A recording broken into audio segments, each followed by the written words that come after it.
বন্ধু যা হয় আল্লাহর পক্ষ থেকে হয়। সর্বশক্তিমান যিনি, তিনি কে? জোরে বলে তিনি কে? সন্তান দেওয়ার ক্ষমতা আছে যা, তিনি কে? 2 বছর 4 বছর 5 বছর 7 বছর হয়ে গেছে বন্ধু, আমার সন্তান যদি না হয়। গ্রামের অনেক মানুষ তখন পরামর্শ দেয়, পীরের কাছে যা, সন্তান চেয়ে নে, তাহলে পরে সন্তান আসবে। তাই তো নাকি? সন্তান কি পীর দিতে পারে? কোন বাবা দিতে পারে? আরে ও বন্ধ বাবা, আরে ও খাজা বাবা, 10 হাসনে দেখবে তোমার কোন বাবা। যত বাবা তত মাজার, বাবা হলো বেসুমার। রেল লাইনে নেই রে মাজার, বাস লাইনে সব মাজার। আচ্ছা ভাবুন তো, রেল লাইনে মাজার দেখেছেন কেউ? একটা হাত তুলুন। জীবনে দেখতে পাবেন না, কারণ ওখানে ব্যবসা হবে না। ট্রেন তো জোরে চলবে, কি ওখানে টাকা দিতে পারবে ভাই? এজন্য সব মাজার বাস লাইনে হয়। আপনি হুগলি আর উত্তর 24 পরগনা চলে যান, মানে আমি মেমারি মাদ্রাসার ছাত্র তো আমি ভালো জানি। হোর্ডিং লাগিয়ে দিয়েছে ড্রাইভার ভাই, কিছু দিয়ে যান, না হলে সামনে গিয়ে গাড়িটা পাল্টি খেতে পারে। তো অনেক মানুষ আবার ভয় ভয় দিয়েও দিচ্ছে। আবার অনেক পীরের মাজারে এরকম বিশ্বাস আছে, দিয়েছে মানে দিয়ে খাসি লে ছেলে, দিয়ে খাসি লে ছেলে মানে খাসি দিয়ে আর ছেলে লে, মানে ক্ষমতা এত পীরের যে খাসি দিলেই ছেলে দিয়ে দিবে, এরকম অবস্থা। আচ্ছা মরা গাছ কখনো ফল দিতে পারে? তো যে মানুষ মরে গেছে ও সন্তান কি করে দিতে পারবে? স্বয়ং রাসূল সাল্লাল্লাহু আলাইহি ওয়াসাল্লাম তিনিও সন্তান দেওয়ার ক্ষমতা রাখেন না, যিনি রাখেন তিনি কে? নামাজের ধারে ধারে না, মাজারে যে গাঁজা খায়, লম্বা লম্বা চুল রেখেছে, শিকল পরা সারা গায়। নামাজের ধারে ধারে না, মাজারে যে গাঁজা খায়, লম্বা লম্বা চুল রেখেছে, শিকল পরা সারা গায়। মচে ঢেকেছে মুখ, মচে ঢেকেছে মুখ, চেনা যায় না কি কারবার। আরে ও ভণ্ড বাবা, আরে ও খাজা বাবা, 10 হাসরে দেখবে তোমার কোন বাবা। মাজার ব্যবসা ছেড়ে দিয়ে ধরো আল্লাহর দিন ও আইন, এখনো সময় আছে, তওবা পড়ে হও মুমিন। মাজার ব্যবসা ছেড়ে দিয়ে ধরো আল্লাহর দিন ও আইন, এখনো সময় আছে, তওবা পড়ে হও মুমিন। নিজের বাপের লয় না খবর, নিজের মায়ের নেয় না খবর, মাজারে দে লাল চাদর। আরে ও ভণ্ড বাবা, আরে ও খাজা বাবা, 10 হাসরে দেখবে তোমার কোন বাবা। বাঁচাবার মালিক কে? জোরে বলেন কে? আল্লাহ। এজন্য রাসূল সাল্লাল্লাহু আলাইহি ওয়াসাল্লাম তিনি বলেছেন, হুমুল্লাযীনা লা ইস্তারকুনা ওয়া লা ইয়াতাতায়্যারুনা ওয়া আলা রাব্বিহিম ইয়াতাওয়াক্কালুন। যারা কোনোদিন কোনো জিনিসকে শুভ লক্ষণ মনে করে না, নিজের ভাগ্য পরীক্ষা করার জন্য যারা কোনোদিন জ্যোতিষীর কাছে যায় না, হাত দেখায় না, আবার জীবনে কোনোদিন পাখি উড়িয়ে নিজের ভাগ্যকে পরিবর্তন করতে যায় না, যারা সরাসরি আল্লাহর উপরে ভরসা করে, এই 3টা গুণ যার মধ্যে থাকবে, আমার রাসূল বলেছেন তারা বিনা হিসাবে বিনা বিচারে আল্লাহর জান্নাতে প্রবেশ করবে। ভরসা করবেন কার উপর? কোনদিন জ্যোতিষীর কাছে হাত দেখাতে যাবেন না। ভালো মন্দ যা হয় আল্লাহর পক্ষ থেকে হয়। এই কয়েকটা জিনিস যদি মানতে পারেন, তাহলে বিনা হিসেবে জান্নাতের মধ্যে আপনি প্রবেশ করতে পারবেন। সুযোগ কত সুন্দর, চিন্তা করে দেখুন। এই জন্য বলতে চাচ্ছি বন্ধু আমার, ইসলাম পৃথিবীর বুকে সুন্দর সমাজ গঠনের শিক্ষা দেয়। আবার ইসলাম পৃথিবীর মানুষকে শিক্ষা দেয় কেমন করে সহজে জান্নাতে যেতে পারবে। আবার সুন্দর সমাজ গঠন করার জন্য ইসলামের মধ্যে শিক্ষা আছে না রে? কথা বলুন একটু। রাসূলুল্লাহ সাল্লাল্লাহু আলাইহি ওয়াসাল্লাম তিনি বলেছেন, পৃথিবীর মুসলমান শুনে নাও, আল মুসলিম মান সালিমাল মুসলিমুন মিন লিসানিহি ওয়া ইয়াদিহি। ওখান থেকে একজন লোক উঠলো, মেমোরি লর্ড নাকি ভাই? বিরক্ত হচ্ছেন নাকি? ছেড়ে দেব? রাসূলুল্লাহ সাল্লাল্লাহু আলাইহি ওয়াসাল্লাম তিনি সুন্দর করে বলেন, আল মুসলিম মান সালিমাল মুসলিমুন মিন লিসানিহি ওয়া ইয়াদিহি। মুসলমান তাকেই বলা হয় যার হাত আর মুখ থেকে তার প্রতিবেশী কখনো কষ্ট পায় না। আমার বন্ধুরা, রাসূল সাল্লাল্লাহু আলাইহি ওয়াসাল্লামের হাদিস লক্ষ্য করুন। আপনি যদি নিজেকে মুসলমান মনে করে থাকেন, তাহলে পরে আপনাকে রাসূল সাল্লাল্লাহু আলাইহি ওয়াসাল্লাম তিনি বলেছেন, নিজের মুখকে কন্ট্রোল করো, নিজের হাতকে কন্ট্রোল করে, হাত দিয়ে কখনো প্রতিবেশীকে মারবে না, ধমকাবে না, চমকাবে না। মুখ দিয়ে কখনো যদি কাউকে গাল বন্ধ না দাও, আর প্রতিবেশী যদি তোমাকে বলে লোকটা ভালো, তাহলে তুমি মনে করবে তুমি ভালো, তাহলে তুমি মুসলমান, না হলে নয়। আবার রাসূল সাল্লাল্লাহু আলাইহি ওয়াসাল্লাম তিনি বলেন, বাইয়াত মাল্লি মা বাইনা লিহিয়াইহি ওয়া মা বাইনা রিজলাইহি আতবাল লাহুল জান্নাহ। রাসূলুল্লাহ সাল্লাল্লাহু আলাইহি ওয়াসাল্লাম তিনি বলেছেন, চাইপাড়া গ্রামের মানুষ তোমরা শুনে নাও, দুটো জিনিসের দায়িত্ব আমি তোমাদের জন্য জান্নাতের দায়িত্ব নেব। কি এমন দুটো জিনিস বন্ধু আমার রাসূল বলেছেন, তোমরা মুখের দায়িত্ব নাও, লজ্জাস্থানের দায়িত্ব নাও। মুখ দিয়ে কাউকে গাল দেবে না, কাউকে খারাপ কথা বলবে না, কটু কথা বলবে না। নিজের লজ্জাস্থান বৈধ ছাড়া অবৈধ খারাপ কোনো জায়গায় ব্যবহার করবে না। এই দুটো জিনিসের দায়িত্ব যদি তোমরা নিতে পারো, আমি রাসূলুল্লাহ সাল্লাল্লাহু আলাইহি ওয়াসাল্লাম তোমাদের জন্য আল্লাহর জান্নাতের দায়িত্ব নিয়ে নেব। মুখের দায়িত্ব নিন, লজ্জাস্থানের দায়িত্ব নিন, তাহলে সহজে জান্নাত। পরক্ষণে রাসূল সাল্লাল্লাহু আলাইহি ওয়াসাল্লাম আরো বলেন, লাউলা আনা শুক্কা আলা উম্মতি আলাইকা বিসওয়াক, আমি যদি আমার উম্মতের উপরে ভারী না মনে করতাম, তাহলে পরে আমি আমার প্রত্যেক উম্মতদেরকে হুকুম দিতাম তারা যেন নামাজের পড়বে ওযুর সময় সুন্দর করে তাদের দাঁতগুলোকে ব্রাশ করে নেয়। এটা আবার কেন? অজুর সময় যেন দাঁতগুলো সুন্দর করে মেজে নেয় কেন? এটা এজন্যই বন্ধু আমার, যারা দাঁত মাজে না, মুখ থেকে দুর্গন্ধ আছে না নেই? কথা বলেন একটু করে। পায়খানার গন্ধ একরকম, পেশাবের গন্ধ আর একরকম, মুখের দুর্গন্ধ তার থেকে বেশি এরকম। এজন্য ইসলাম শিক্ষা দিয়েছে আপনি নামাজের মধ্যে দাঁড়াবেন, মুখের দুর্গন্ধ দিয়ে আপনার পাশে থাকা নামাজি মানুষটাকে আপনি কষ্ট দিতে পারেন না। মসজিদ নববীর মধ্যে নামাজ পড়ার জন্য সাহাবীরা দাঁড়িয়েছেন, নামাজ শেষ হয়ে গেল বন্ধু আমার।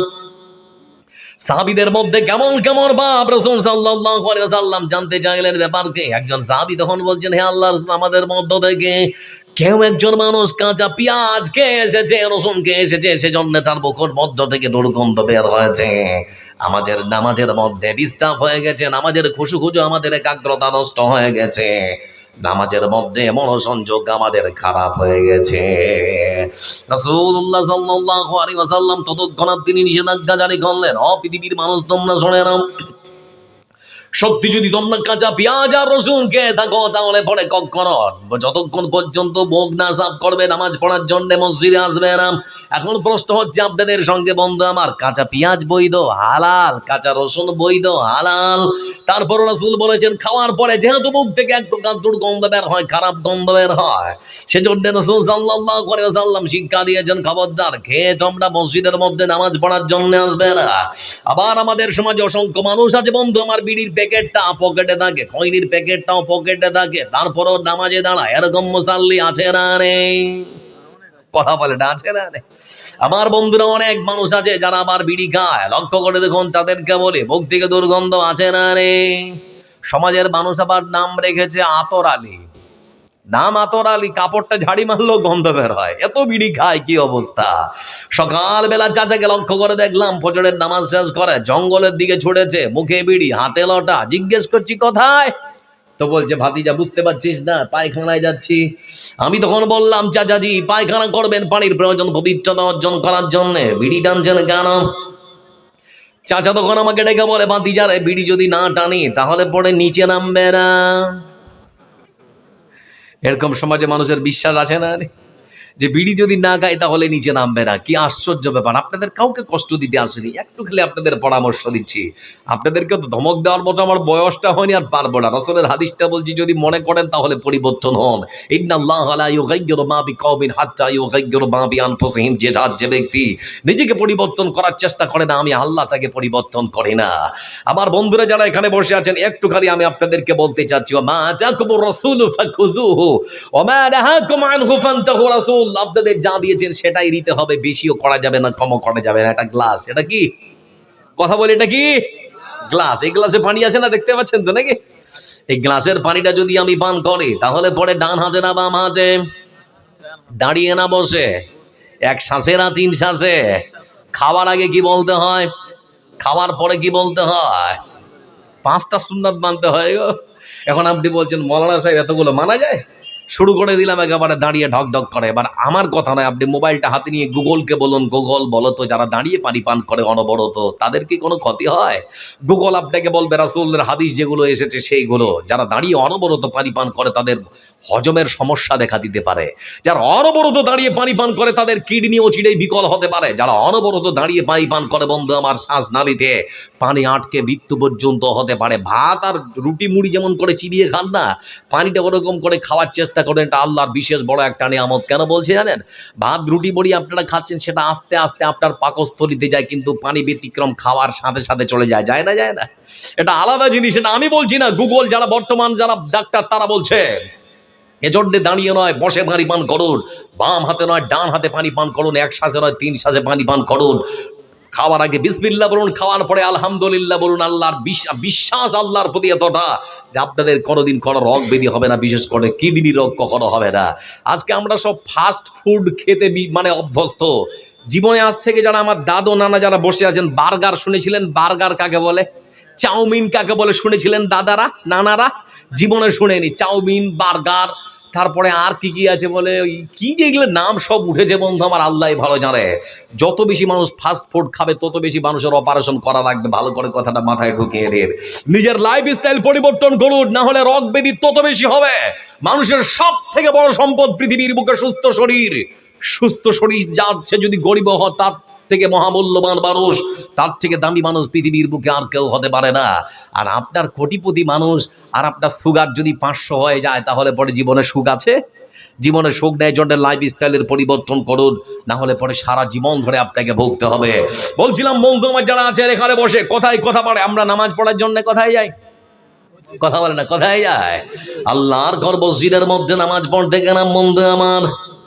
নামাজে দাঁড়ালাম, কি জহর, কি ফজর, আসর, মাগরিব, এশা, কি ফরজ, কি সুন্নাত, কি নফল, প্রত্যেক নামাজে রুকু আর সিজদা আছে না নেই? কথা বলে।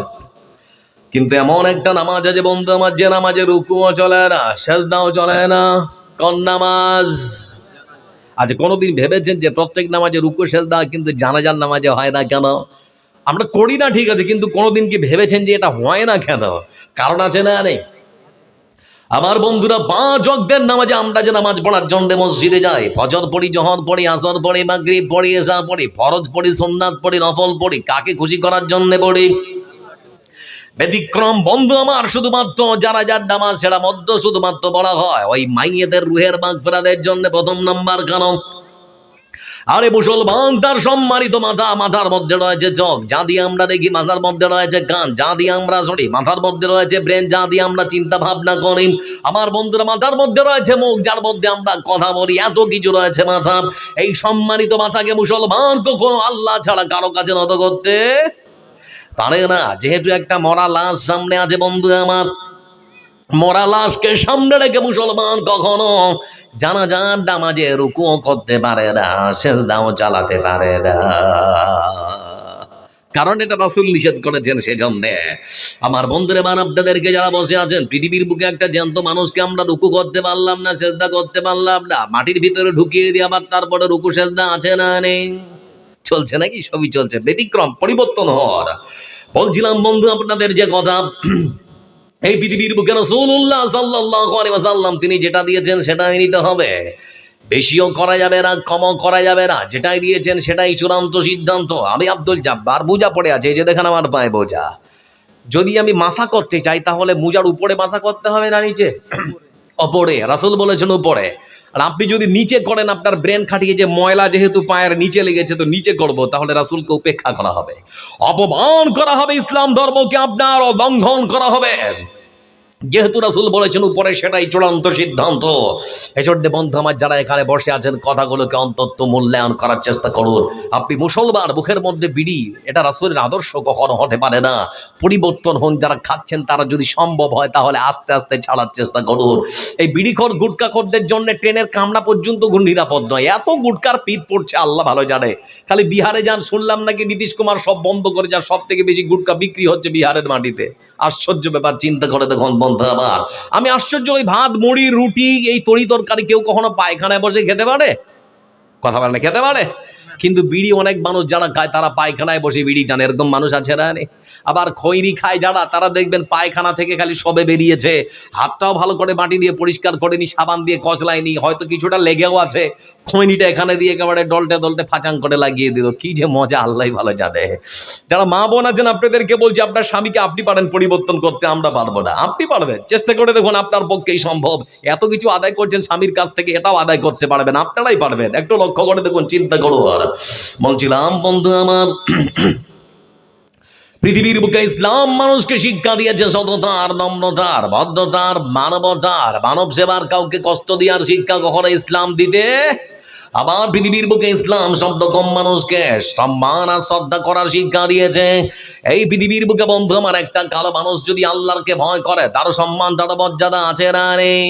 কথা বলুন, দেখবেন আপনারা অবাক হয়ে যাবেন। এমন একটা তথ্য নিয়ে আসছি, আমার দিকে তাকান। রাসূলুল্লাহ সাল্লাল্লাহু আলাইহি ওয়াসাল্লাম মক্কার বাড়িতে তিনি দাওয়াত দিয়েছেন, লা ইলাহা ইল্লাল্লাহ মুহাম্মাদুর রাসূলুল্লাহ। যখন বললেন আল্লাহ এক, তখন ওদের মাথা খারাপ হয়ে গেল। বলে আমরা এতদিন ধরে 360টাকে মেনে এসেছি, কেউ বলছে আমরা 3টা মেনে এসেছি, মোহাম্মদ বলছে 3টাও চলবে না রে, একজনকে মানতে হবে যিনি সপ্তম আকাশ আরো সে সমাসীন হয়ে আছেন। তিনি কে? তিনি হচ্ছেন মহান রব আল্লাহ রাব্বুল আলামিন। মুশরিক মক্কার মুশরিকরা তারা সহ্য করতে পারল না বন্ধু আমার। ততক্ষণ তারা সিদ্ধান্ত নিয়েছে, হয় একে মেরে ফেল, না হলে জেলখানায় বন্দি কর, না হলে দেশ থেকে দাঁড়িয়ে দে। তারা শুরু করলো ষড়যন্ত্র। রাসূল সাল্লাল্লাহু আলাইহি ওয়াসাল্লাম নিজ মাতৃভূমি ত্যাগ করে বন্ধু আমার তিনি মক্কা থেকে মদিনায় চলে গেছেন। কিছুদিন পরে তার মেরাজ হলো। মেরাজের ঘটনা আপনারা শুনেছেন অনেকে, নাকি? তো মেরাজ হলো প্রথম, দ্বিতীয়, তৃতীয়, চতুর্থ, পঞ্চম, ষষ্ঠ, সপ্তম আকাশ ভেদ করে আল্লাহর সঙ্গে কথোপকথন করে স্পেশাল 3টে জিনিস নিয়ে এসেছেন এই মুসলিম উম্মার জন্য। কটা? সবাই বলুন, কটা বললাম? 3খানা জিনিস নিয়ে আসলেন বন্ধু আমার। তার মধ্যে একটা হচ্ছে নামাজ। কি বললাম? জোরে বলুন, কি? নামাজ, তাই তো নাকি? কিছুক্ষণ আগে বললাম না, ফজর পড়েছেন যারা যারা, হাত তুললেন তো মুষ্টিময় কয়েকটা মানুষ। মানে আমাদের যুব সমাজ এখন মোবাইলে, আর ওরা সব সিরিয়ালে, নাকি? আপনাদের দিকের হলো সিরিয়াল, দেখে না? দেখে না? স্বামী সংসার ছাড়তে পারে ওরা, কোরআন হাদিস ছাড়তে পারে ওরা, ছাড়বে না বাংলা সিরিয়াল। বাংলা গাজি ঘরে ঘরে বাধাইছে গোলমাল, বাইরে স্টার জলসা ঘরে ঘরে বাধাইছে গোলমাল। কাজের মেয়ে মর্জি নাই, হিন্দি গানের ভক্ত সেও। কাজের মেয়ে মর্জি নাই, হিন্দি গানের ভক্ত সেও। পাশের বাড়ির মদন রে কয় তুমসে প্যার করতে হ্যাঁ। দাদুর বয়স 80 বছর, দাদির বয়স 80 বছর, বাংলা গানে মারে টান। বাংলা গাজি ঘরে ঘরে বাধাইছে গোলমাল, বাইরে স্টার জলসা ঘরে ঘরে বাধাইছে গোলমাল। সব কেমন যেন আলাদা পরিবর্তন হয়ে গেছে। 15 বছর ধরে নামাজ পড়ার জন্য আগে যখন আমরা বেরোতাম বাড়ি থেকে, তখন আমার চাচি, নানি, দাদির গুনগুন গুনগুন করে রাস্তার পাশে জানলাটায় বসে বসে সুন্দর করে কোরআন পড়তে। এখন আর শুনতে পাচ্ছেন? কথা বলেন, এখন আর শুনতে পাচ্ছেন? বিকেল বেলা যদি সিরিয়াল কাজা হয়েছে তো সকালবেলা ওটাকে আদায় করবে, মানে নামাজের মতো ওটা আগে আদায় করবে, তারপরে যেমন করে হোক ওটা আদায় করতে হবে, নামাজ থাকলো আর কি। এরকম অবস্থা আমাদের। বলছিলাম বন্ধু আমার, লক্ষ্য করে দেখুন, রাসূলুল্লাহ সাল্লাল্লাহু আলাইহি ওয়াসাল্লাম তিনি আকাশ থেকে ফিরে এসেছেন আবার পৃথিবীর বুকে। মসজিদ নববীতে বসা রাসূল সাল্লাল্লাহু আলাইহি ওয়াসাল্লাম যেভাবে আপনারা বসে আছেন, তো মসজিদ নববী থেকে আল্লাহ রাসূল সাহাবীদেরকে বলছেন, আমার সাথীরা শুনে নাও, আল্লাহ রাব্বুল আলামিনের পক্ষ থেকে আমি স্পেশাল 3খানা জিনিস নিয়ে এসেছি। তার মধ্যে একটা হচ্ছে 5 ওয়াক্তের নামাজ। দিন-রাত 24 ঘন্টায় 5 ওয়াক্তের নামাজ পড়তে হবে। আমার বন্ধুরা, আজকে যেমন না আজান দিলে পরে মুসাল্লিরা সবাই নামাজ পড়ার জন্য মসজিদে আসে, তখন কিন্তু আজানের প্রচলন শুরু হয়নি। সাহাবীদেরকে বলতে শুরু করা হলো, হে আমার সাহাবীরা, তোমরা বলো কেমন করে মসজিদের মধ্যে মানুষদেরকে একত্রিত করা যায়, নামাজের জন্য কেমন করে মানুষদেরকে জড়ো করা যায়, তোমরা আমাকে বলো মাশওয়ারা। কেউ তখন বলছে, হ্যাঁ আল্লাহ রাসূল, ফজরের সময় হলে আমরা কেউ ঢোল বাজাবো। আল্লাহ রাসূল বলছেন, না না না, এটা চলবে না। কেউ বলছে, আল্লাহ রাসূল, জোহরের সময় হলে আমরা কেউ শঙ্খ ফুঁকাবো। রাসূলুল্লাহ সাল্লাল্লাহু আলাইহি ওয়াসাল্লাম তিনি বললেন, এটাও চলতে পারে না। আবার কেউ বলছে, যখন আসরের সময় হবে তখন আমরা আগুন জ্বালাবো, মানুষ ধোঁয়া দেখবে, নামাজ পড়তে আসবে না, এগুলো চলবে না। দিন চলে গেল বন্ধু আমার, রাত চলে আসলো, সকাল হয়ে গেছে। একজন সাহাবী দৌড়াতে দৌড়াতে রাসূলের কাছে এসে তখন বলতে শুরু করেছে, হে আল্লাহ রাসূল, আমি একখানা স্বপ্ন দেখেছি। স্বপ্নের মধ্যে কিছু কালেমা দিয়ে, কিছু বাক্য দিয়ে মসজিদের মিনার থেকে আমি যাদ্য মানুষদেরকে নামাজের জন্য মসজিদে আহ্বান করছি। দেখুন তো, এই যে শব্দগুলো, এই শব্দগুলো দিয়ে মানুষদেরকে ডাকা যায় কি না? আমার বন্ধুরা, আজকে যে ভাষা আপনারা আজান দিচ্ছেন, সেই আজানের বাক্যগুলো শব্দে দেখেছে রাসূলুল্লাহ সাল্লাল্লাহু আলাইহি ওয়াসাল্লাম, তিনি সেগুলো গ্রহণ করলেন বন্ধু আমার। কিন্তু মসজিদ নববীর মধ্যে আমার রাসূল বসা, কার নাম উচ্চারণ করবেন ইসলামের ইতিহাসে প্রথম মুয়াজ্জিন হিসেবে বন্ধু আমার? সবাই রাসূলের মুখের দিকে চেয়ে আছে, না জানি ইসলামের ইতিহাসে কে সেই সৌভাগ্যবান ব্যক্তি, কার নাম আজকে ঘোষণা হবে। অসংখ্য সাহাবীর মধ্যে ইসলামের ইতিহাসে প্রথম মুয়াজ্জিন হিসেবে আমার রাসূল সেই দিন যার নাম ঘোষণা করেছিলেন, সেই মানুষের শরীরের রংটা ছিল ফর্সা না কালো? কি নাম ছিল বন্ধু আমার? হযরত বেলাল রাদিয়াল্লাহু তাআলা আনহু। বংশীয় মর্যাদা ছিল না, টাকা ছিল না, পয়সা ছিল না, দিনার ছিল না, দিরহামও ছিল না, কিন্তু অন্তরে আল্লাহর ভয় ছিল না। যাদের হৃদয়ে আছে আল্লাহর ভয়, তারা কবু ভুল পথে যায় না। আল্লাহর প্রেম ছাড়াই দুনিয়ায় কারো কাছে কোনো কিছু চায় না। রাতের আধারে যারা সেজে যাতে রয়, দু চোখের অশ্রুতে নদী যেন বয়। রাতের আধারে যারা সেজে যাতে রয়, দু চোখের অশ্রুতে নদী যেন বয়। ছলনার হাত জানি যতই আসুক, ছলনার হাত জানি যতই আসুক, পিছনে ফিরে এসে তাকায় না। যাদের হৃদয়ে আছে আল্লাহর ভয়, তারা কবু ভুল পথে যায় না। লিল্লাহে তাকবীর, নারে তাকবীর। বলছিলাম বন্ধু আমার, এই যে বেলাল রাদিয়াল্লাহু তাআলা আনহু, ইসলামের একজন প্রথম মুয়াজ্জিন হিসেবে তিনি সুযোগ লাভ করেছেন বন্ধু আমার। এই সেই বেলাল রাদিয়াল্লাহু তাআলা আনহু, কোনদিন তিনি মসজিদ নববীর মধ্যে আজান দেননি। ধরে নিন জোহরের আজান দেননি, ততক্ষণে আকাশ থেকে জিবরিল আলাইহিস সালাম নেমে এসেছেন। আসার পরে বলছেন, মুহাম্মদ সাল্লাল্লাহু আলাইহি সাল্লাম, আজকে কি মসজিদ নববীতে আজান হয়নি? তো বলছে, হুজুর বলছেন কি আজান তো হয়েছে? বলে, না আজান হয়নি। বলে, আপনি বুঝলেন কেমন করে? জিবরিল আলাইহিস সালাম তিনি তখন বলেন, হে রাসূল, মসজিদ নববীর মধ্যে যখন আজান হয়, আমরা আকাশের ফেরেশতারা আকাশ থেকে শুনতে পাই। আজকে আকাশের ফেরেশতারা কেউ আমরা মসজিদ নববীর আজান শুনতে পাইনি। তার মানে কে আজান দেয়নি বন্ধু আমার? বেলালের সম্মান আর তার মর্যাদা এত বেশি বন্ধু আমার, বাড়াতে একেবারে জমিন থেকে আকাশ পর্যন্ত বাড়িয়ে দিয়েছে। এই সেই বেলাল। কোন একদিন আমার রাসূল আবার ডেকে বলছেন, বেলাল বলো তো তুমি কি এমন আমল করো? আজকে যখন আমি জান্নাতের মধ্যে প্রবেশ করেছিলাম, আমি তখন তোমার হেঁটে যাওয়ার জুতোর আওয়াজ আমার কানের মধ্যে শুনতে পেয়েছি। বলো তো বেলাল তুমি কি এমন আমল করো? বেলাল তখন ডেকে বলে, আল্লাহর রাসূল, আমি তো সেরকম কোনো ভালো আমল করি না, তবে আমি যখন অপবিত্র হয়েছি, পবিত্রতা অর্জনের জন্য আমি অজু করে নিয়েছি, পবিত্রতা অর্জন করেছি। আবার আমি যখনই মসজিদের মধ্যে প্রবেশ করেছি, 2 রাকাত তাহিয়াতুল মসজিদ পড়ে তারপরে বসার চেষ্টা করেছি। আর ভালো আমল, আমার এর থেকে ভালো আমল আর তো জানা নেই, আমার তো আর মনে পড়ে না। এই ছোট্ট আমলটুকুই আমি করার চেষ্টা করেছি।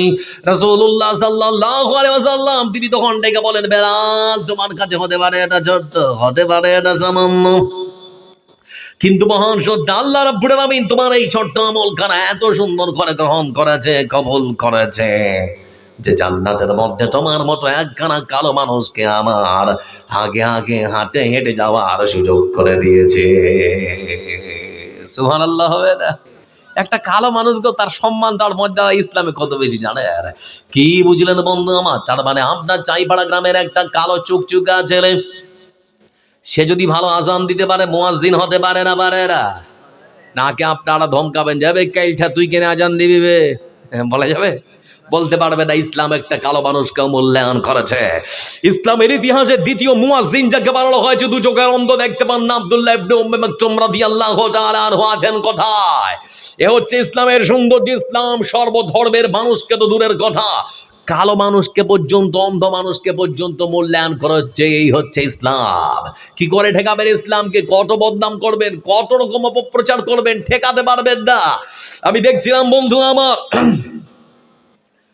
2023 সালে একজন কালো চুকচিকা মানুষ, মানে বেলাল রাদিয়াল্লাহু তাআলার মতো কালো, যার নাম হচ্ছে ইব্রাহিম ব্রিজ মন্ডো। কি নাম বললাম? একটু বসুন, কিছু নিয়ে যান। এই যে ওখান থেকে আরেকজন উঠছে, মানে মেমোরি লড প্রায় নাকি। ইব্রাহিম রিজমন্ড একটা কালো মানুষ, দু চোখে মানে একেবারে কালো চুকচুকে মানুষ। সেই মানুষটাকে দেখছি উহুদ পাহাড় যেখানে যুদ্ধ হয়েছিল সেই জায়গায় লোকটা বারবার করে খালি মাথা নত করছে, সিজদা করছে আর ঝরঝর ঝরঝর করে কাঁদছে। 2023 সালে 195টা দেশ, জাতিসংঘের গণনা অনুযায়ী বলছি, মতান্তরে সারা পৃথিবীতে 228টা দেশ কেউ বলেছে। তো যাক, যা হোক, 228টা দেশ থেকে 2,500 মানুষকে রাজকীয়ভাবে সৌদি সরকার আপ্যায়ন করেছে। এদের যাতায়াত খরচ, খাবার খরচ থেকে শুরু করে সর্বরকম খরচ বহন করবে সৌদি সরকার। এই 2,500 মানুষের মধ্যে একজন স্পেশাল মানুষের নাম হচ্ছে ইব্রাহিম রিজমন্ড। কি নাম বললাম? ইব্রাহিম রিজমন্ড। সেই মানুষটার বাড়ি হচ্ছে দক্ষিণ আফ্রিকায়। এই মানুষটা যখন বারবার সেজদা করছে আর ঝরঝর করে কাঁদছে, হঠাৎ করে মোবাইলের মধ্যে ফেসবুকে ভিডিওটা দেখলাম, তো ভাবছি লোকটা কে, এরকম করে কাঁদছে কেন? তো উহুদ পাহাড় দেখে খালি চিনতে পারছি যে এটা উহুদের পাহাড়, ওখানে লোকটা কাঁদছে। তার পরিচয় জানতে পারলাম না, মোবাইলের মধ্যে ভিডিওটা উপরে তুললাম। আরেকটা ভিডিও এসেছে, ওই লোকটা যা বলছে তখন ওটা বাংলায় ট্রান্সলেট হচ্ছে আর কি। জানতে পারলাম লোকটার বাড়ি হচ্ছে দক্ষিণ আফ্রিকায়। এই লোকটা একজন বিখ্যাত খ্রিস্টান ধর্মের ধর্মীয় যাজক, একজন পাদ্রী, একজন তাদের মানে বিখ্যাত আলেম, খ্রিস্টানদের আলেম।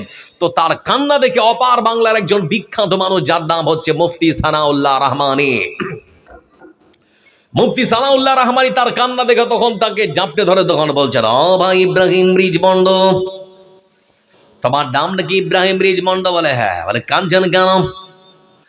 বলে আমার কান্না করার অনেক কারণ আছে বলে শুনতে এসেছি। ঠিক সেই সময় বন্ধু আমার, তার কান্না দেখে মুফতি সানাউল্লাহ রহমানী তিনি তখন বলছেন, ইব্রাহিম রিজমন্ড ভাই আমার, জানতে চাচ্ছি আপনার বাড়িটা কোথায়? বলে আমার বাড়ি দক্ষিণ আফ্রিকায়। বলে আপনার পরিচয়? বলে আমি একজন খ্রিস্টানদের ধর্মীয় যাজক ছিলাম, আমি একজন পাদ্রী ছিলাম, খ্রিস্টানদের ধর্মীয় গুরু ছিলাম, আমার অনুসারী ছিল প্রায় কয়েক লক্ষ। বলে আপনি খ্রিস্টান ছিলেন? বলে হ্যাঁ। তো কালেমা পড়ে মুসলমান হলেন আমার কেমন করে? ঠিক সেই সময় বন্ধু আমার তিনি বলছেন, এর পেছনে বিশাল বড় একখানা কাহিনী আছে। বলে শোনানো যাবে? বলে শুনেন তাহলে বলছি। তখন দুজনে মিলে কথোপকথন হচ্ছে, সেটা বাংলায় সুন্দর করে ট্রান্সলেট হচ্ছে আর কি। আমার বন্ধু ঠিক সেই সময় সেই কালো মানুষটা যার বাড়ি হলো বন্ধু আমার দক্ষিণ আফ্রিকায়, খ্রিস্টানদের পাদ্রী, ধর্মীয় যাজক, মানে এটা মনে রাখুন অন্তত একজন খ্রিস্টানদের ধর্মীয় গুরু, যিনি আনুমানিক প্রায় 10 থেকে 11 বছর ধর্ম প্রচার করেছেন, বিশাল বড় একটা গির্জার মানে প্রধান ধর্মীয় যাজক। এই মানুষটা বন্ধু আমার তিনি বলছেন, আমার কালেমা পড়ে মুসলমান হওয়ার কাহিনী যদি জানতে চাও ভাই মুফতি সানাউল্লাহ রহমানী, তাহলে পরে তোমাকে বলতে চাই আমি সপ্তাহে 3 দিন ধর্ম প্রচার করি। তো বুধবারের দিন আমি ধর্মের কথা বলে সূর্যটা যখন ডুবছে আমি তখন ধর্মের কথা বন্ধ করে আমি আমার অনুসারীদের কাছ থেকে বিদায় নিলাম। সন্ধ্যা লেগে গেল, রাত্রে খাবার টাবার শেষ করে বিছানাটা সুন্দর করে আমার যারা খাদেম তারা সুন্দর করে ঝেড়ে দিয়েছে, আমি পিঠটা লাগিয়ে শুয়ে পড়লাম। রাত গভীর হয়ে গেল। গভীর রাত যখন হয়ে গিয়েছে ততক্ষণাৎ একজন সাদা পোশাক পরা মানুষ আমার কাছে এসে আমাকে ডাকে, ভাই ইব্রাহিম রে, ও ভাই ইব্রাহিম রিজমন্ড, দেরি করা যাবে না। পরকালে যদি নাজাত পেতে চাও, আল্লাহ জান্নাত খানা পেতে চাও, দুনিয়ার বুকে যদি নিরাপত্তা পেতে চাও, তাহলে পরে ঘুম ভেঙে নাও, তাড়াতাড়ি করে সাদা পোশাকটা পরে নাও আর মক্কার দিকে রওনা হয়ে যাও। সাদা পোশাক পরা লোকটাকে দেখে কেমন লাগলো, ঘুমটা ভেঙে গেল। ঘুম ভাঙার পরে আমি ডান দিক বাম দিক খুঁজলাম, সামনে পেছনে খুঁজলাম, সারা ঘর তন্ন বিতন্ন করে খুললাম, কিন্তু সেই মানুষটাকে খুঁজে পেলাম না। দরজাটা খুলেও বাইরে দেখলাম, কিন্তু লোকটা নেই। আমি তখন মনে মনে ভাবলাম, মানুষ যেমন সাধারণ স্বপ্ন দেখে, তো এটাও কোনো সাধারণ স্বপ্ন টপ্ন হবে আর কি। আমি আবার হাতে মুখে পানি দিয়ে ঘুমিয়ে পড়লাম। রাত গভীর, নিস্তব্ধ, চারিদিকে মানুষ চুপচাপ, কোনো সারা শব্দ নেই। আবার সেই লোকটা আবার পায়ের তলদেশে আমাকে আবার এসে ডাকে, ও হতভাগা ইব্রাহিম রিজমন্ড। ঘুম ভেঙে গেল, তারপরেও বুঝতে পারলে না পৃথিবীর বুকে নিরাপত্তা, পরকালে যদি আল্লাহ জান্নাত পেতে যাও, তাহলে পরে আর দেরি নয়, তাড়াতাড়ি করে সাদা পোশাক পরে নাও আর মক্কার দিকে রওনা হয়ে যাও। আবার ঘুমটা ভেঙে গেল, লোকটাকে খুঁজতে শুরু করলাম, কোথাও খুঁজে পেলাম না। আমি তখন কেমন যেন মনে মনে চিন্তা করলাম, আমার শরীরের মধ্যে শিহরণ দিতে শুরু করলো, লোমগুলো দাঁড়িয়ে গেছে। লোকটা বারবার আমাকে এসে ডাকে গেল।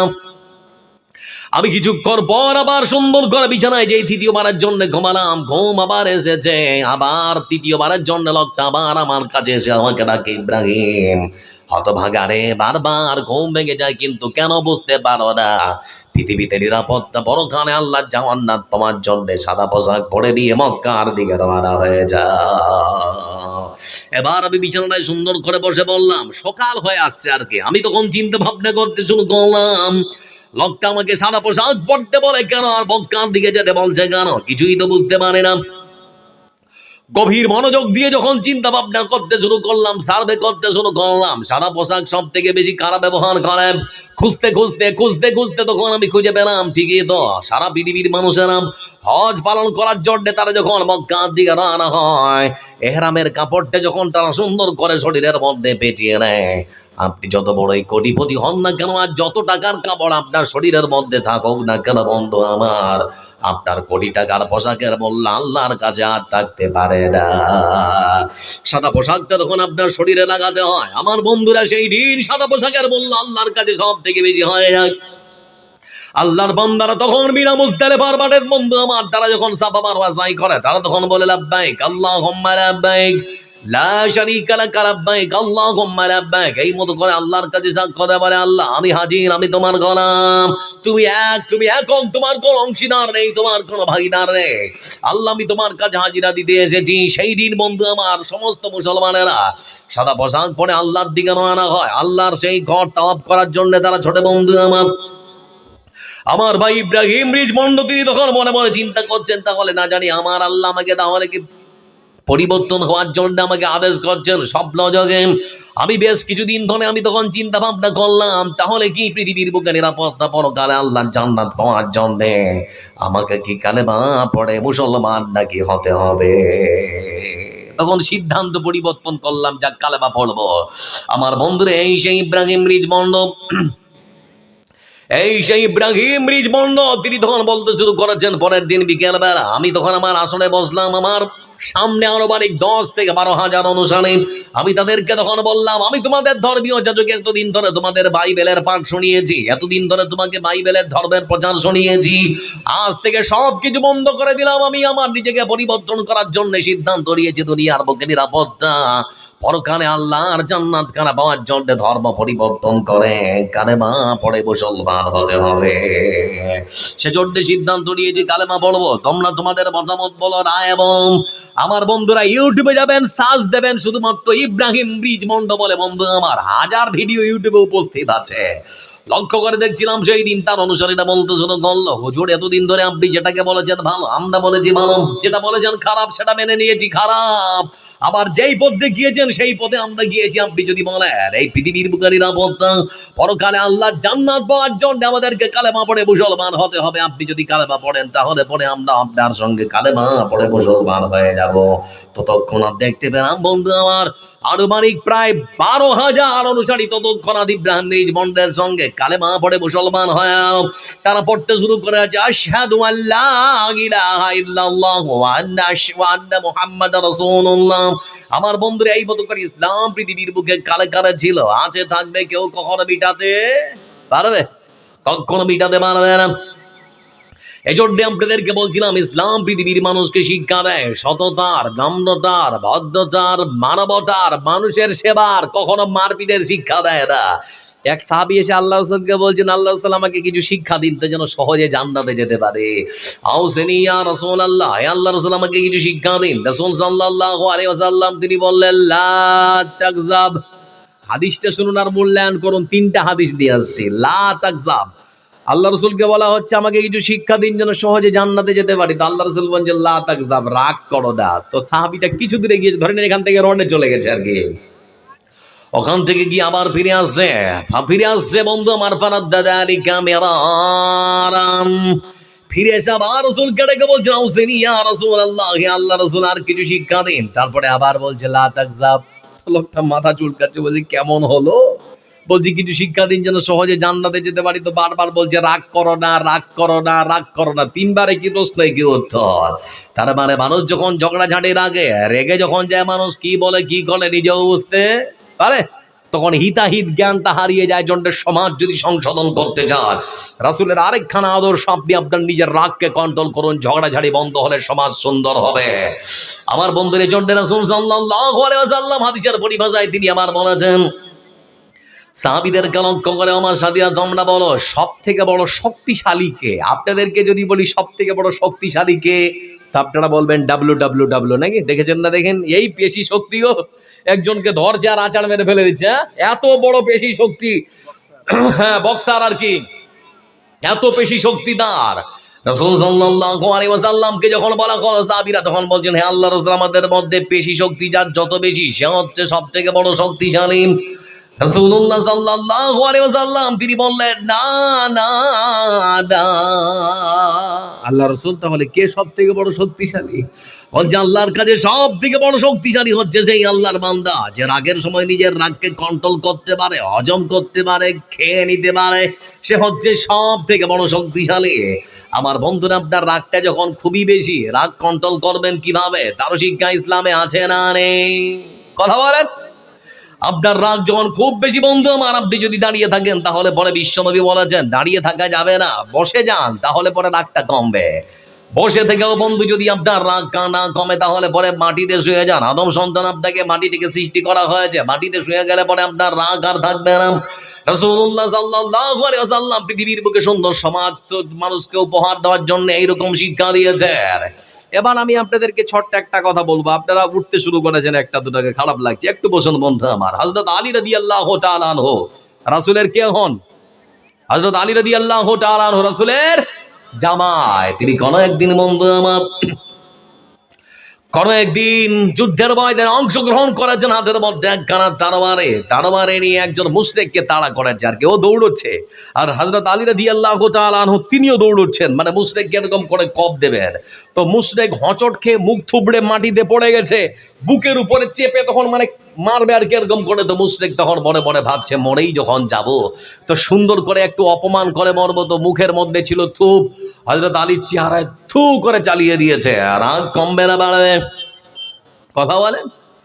আমার বন্ধুরা, রাগ তো বাড়ার কথা, কিন্তু হযরত আলী রাদিয়াল্লাহু তাআলা আনহু তিনি আর লোকটাকে মারলেন না, উঠে দাঁড়ালেন আর কি, ধুলোবালি ঝাড়ছেন। তো ওই লোকটাও ধুলোবালি ঝাড়তে ঝাড়তে চলে এসেছে হযরত আলীর কাছে। আসার পরে তখন বলে, হুজুর কি ব্যাপার, আপনি সুযোগ পাওয়ার পরে আপনি আমাকে মারলেন না কেন? সুযোগ পাওয়ার পর আপনি আমাকে মারলেন না কেন? ঠিক সেই সময় হযরত আলী রাদিয়াল্লাহু তাআলা আনহু তিনি তখন বলতে শুরু করে, শোনো ভাই আমার, ভালো করে শুনে নাও, তোমার সঙ্গে আমার ব্যক্তিগত কোনো শত্রুতা নেই, তোমার সঙ্গে আমার কোনো আক্রোশ নেই, কোনো ক্ষোভ নেই, তোমার সঙ্গে আমি মারপিট করতে আসিনি।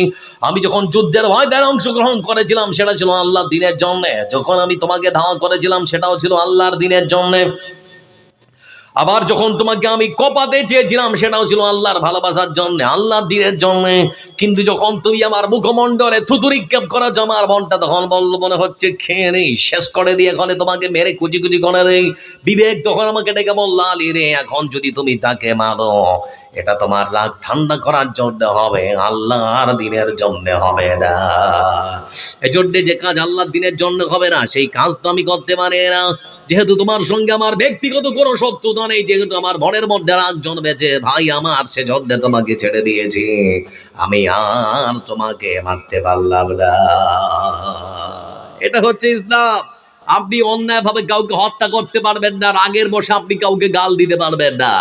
এই মতো করে যদি আমি আপনাদেরকে দেখাতে চাই তাহলে অনেকগুলো আছে। আমাদের ভারতবর্ষের সব থেকে বড় রাজ্যের যিনি মুখ্যমন্ত্রী উত্তরপ্রদেশের যোগী আদিত্যনাথ, বন্ধু আমার লোক কিছুক্ষণ বলবো না, কালেকশন করতে হবে, কালেকশন ব্যাপার আছে কি?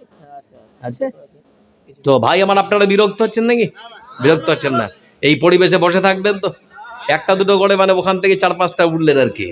তো বলছিলাম লক্ষ্য করে দেখুন আমার দিকে, মানে জরুরি প্রয়োজনে যাচ্ছে নাকি? আচ্ছা আচ্ছা যাক, যুবক ভাই আমার 500 টাকা। তো বলছিলাম আপনাদেরকে আমাদের ভারতবর্ষের সব থেকে বড় রাজ্য উত্তরপ্রদেশের মাটিতে যিনি মুখ্যমন্ত্রীর দায়িত্বে আছেন যোগী আদিত্যনাথ, আমার ছোট্ট একজন ভাই যার নাম আব্দুল্লাহ মাদ্রাসায় পড়ে, তার খালার বাড়ি বেড়াতে গেছে। তো আপনাদের ধরে নিন এরকম চাইপাড়া গ্রামে, এরকম একটা প্রত্যন্ত গ্রামে এসেছে বেড়াতে আর কি। তো বিকেলবেলা ফুটবল খেলে ছেলেরা, তো ফুটবল খেলার জন্য মাঠে ফুটবল খেলছে। তো খেলতে খেলতে মানে ক্লান্ত হয়ে গেছে, তো পানি পান করার ইচ্ছা গেছে। তো পাশেই হিন্দু গ্রাম, তো ওই হিন্দু গ্রামের পাশে একটা কুয়া আছে, তো কুয়াটার সামনে গিয়ে সুন্দর করে বালতিটা নামিয়ে কুয়ো থেকে জল পান করছে আর কি। আমি বলবো কি, ভারতবর্ষের ছোট ছোট বাচ্চাদের ব্রেনটাকে ধলাই করা হচ্ছে। পাকুড়ে আমার এক ভাই আব্দুল আজিজ বলছিল যে ভাই আমার ওই পাকুড় স্টেশনে গিয়েছি তো পানি পান করবো আর কি, তো টেপে পানি পান করছে, ওখানে আমি একটা দেওয়াল সেটে আছে একটা টেপ, তো পানি পান করার জন্য টেপটা খুলেছি। একটা মেয়ের বয়স খুব বেশি তো 10 থেকে 11 বছর হবে, ও তখন তার মাকে ডেকে নিয়ে এসে বলে, দেখো মা দেখো, একটা দাড়িওয়ালা মানুষ আমাদের টেপ থেকে পানি খাচ্ছে। ভাবতে পারে তার ব্রেনে কি ঢুকিয়ে দিয়েছে, কি বীজ ঢুকিয়ে দিয়েছে, ভাবা যায়? মানে আব্দুর রহমান, আব্দুল জব্বার, আব্দুল গাফফার, মানে কেমন যে একটা ভয় ভয় ভাব এরকম ঢুকিয়ে দিয়েছে একটা মানে ছোট ছোট বাচ্চাদের মধ্যে। এজন্য ভারতবর্ষের সৌন্দর্য নষ্ট করার পেছনে সব থেকে এখন যারা দায়ী তারা হচ্ছে নেতারা। এ সমস্ত নেতাদের প্ররোচনায় কখনো পা দেবেন না, বারবার একটা কথা বলছি। তো বন্ধু আমার, যোগী আদিত্যনাথের রাজ্যে এই সেই ছোট্ট বাচ্চা কুয়ো থেকে যখন পানি পান করেছে, তার পাশে দাঁড়িয়েছিল একজন ছোট্ট ভাইয়ের পাশে দাঁড়িয়ে আছে একজন যুবক ভাই আমার হিন্দু, যার নাম শঙ্কর দাস। সে কাছে এসে তখন বলছে, এই বাবু তোমার নাম কি? তো বলে, আমার নাম আব্দুল্লাহ। বড় বড় চোখ করে তখন বলছে, তুমি মুসলমান? বলে, হ্যাঁ আমি মুসলমান। তখন যেই বলেছে মুসলমান, তার হাতটা তখন খপ করে চেপে ধরে বলছে, এই বেটা তোকে পানিকে উঠিয়ে খেতে বললো। ছোট্ট বাচ্চা তখন বলছে, চাচা ভুল হয়ে গেল নাকি? বলে, ভুল মানে তোমাকে খেতে কে বলেছে বলো? আমরা ব্রাহ্মণ পরিবারের লোক, এই এখান থেকে দলিত যারা, নিম্ন বর্ণের হিন্দু যারা, তারা পানি পান করতে পারে না। বেটা তুমি মুসলমান, তুমি পানি খেলে কেন?